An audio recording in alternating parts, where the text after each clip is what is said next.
Alors salut, aujourd'hui je vais vous expliquer l'enzymo. Donc l'enzymo c'est un exercice en 2 étapes et donc du coup là on va devoir faire les réactions et ensuite dans une seconde vidéo on fera la cinétique.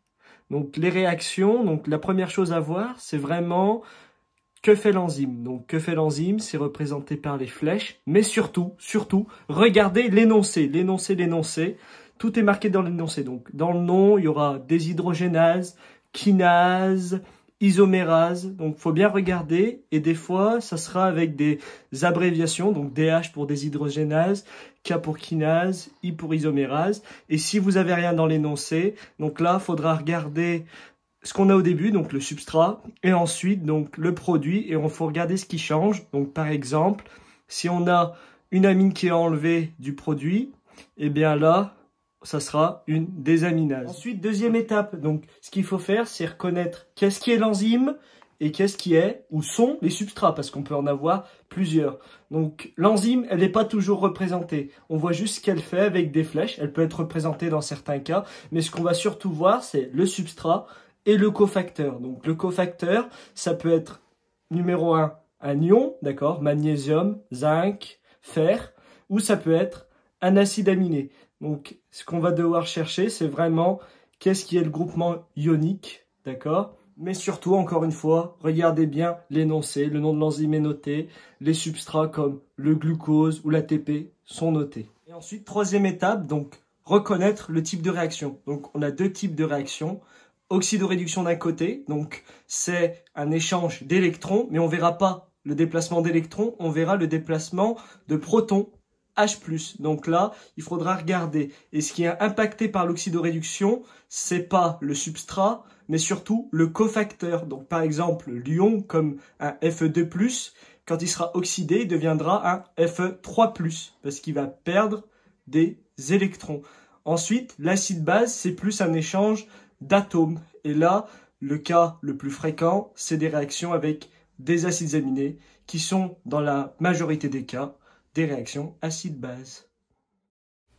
Donc du coup, on retrouve ici un mécanisme réactionnel. On ne connaît pas l'enzyme, mais le premier substrat dans l'énoncé, c'est le glucose. Et le second substrat, c'est l'ATP. Donc il faut bien lire l'énoncé pour voir ce qui nous intéresse vraiment, ce qui est important à nos yeux.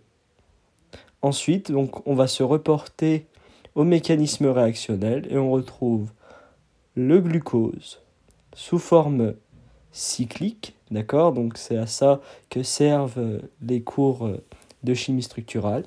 Et ensuite, on peut voir l'ATP avec les triphosphates et ensuite l'adénosine. Voilà, donc les substrats sont bien présents. Maintenant, deuxième étape, il faut reconnaître l'enzyme, donc c'est ce qui nous reste.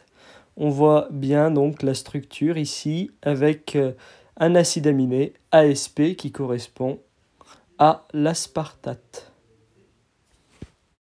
Mais on a une petite surprise, c'est l'ion magnésium qui est ici, qui est donc un cofacteur ou qu'on appelle aussi coenzyme et qui est donc indispensable au bon fonctionnement de l'enzyme qu'on a vu précédemment. Maintenant, troisième étape. Donc d'abord, il faut comprendre ce qui bouge. Donc là, c'est un groupement phosphate qui, grâce à l'enzyme, va être déplacé sur le glucose. Donc on a un ajout de phosphate, ce qui est fait donc par les kinases, pas confondre avec les phosphatases qui, elles, enlèvent un groupement phosphate. Maintenant, quel est le type de réaction? Donc, c'est un phosphate qui bouge. Donc, on peut en déduire que c'est un mécanisme qui est acide-base. C'est aussi simple que ça.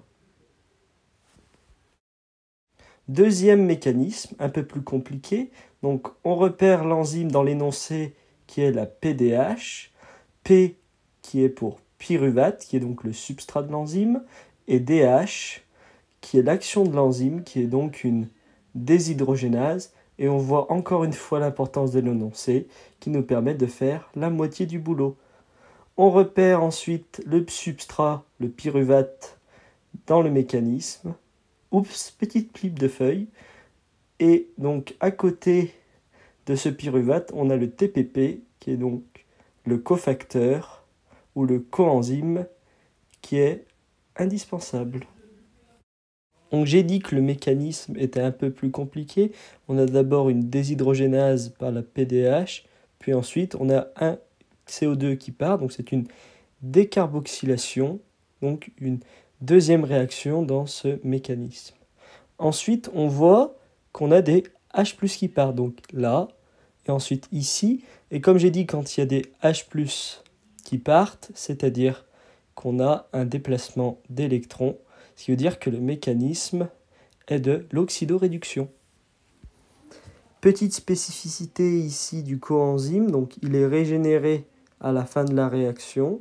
Ça, c'est spécifique aux coenzymes qui sont liés. Ils n'ont pas besoin d'une autre réaction, alors que les coenzymes qui sont dits libres auront besoin d'un mécanisme qu'on appelle ping-pong pour être régénérés. Autre spécificité qui peut être intéressante pour répondre à un item, on remarque donc un C- qui est un carbanion. En fait, c'est un CH qui a laissé filer un H+, et qui a donc un potentiel très basique. Et l'autre versant que je suis en train de noter, c'est donc le carbocation C+, et qui a lui un potentiel très acide et qui est beaucoup demandé dans les items.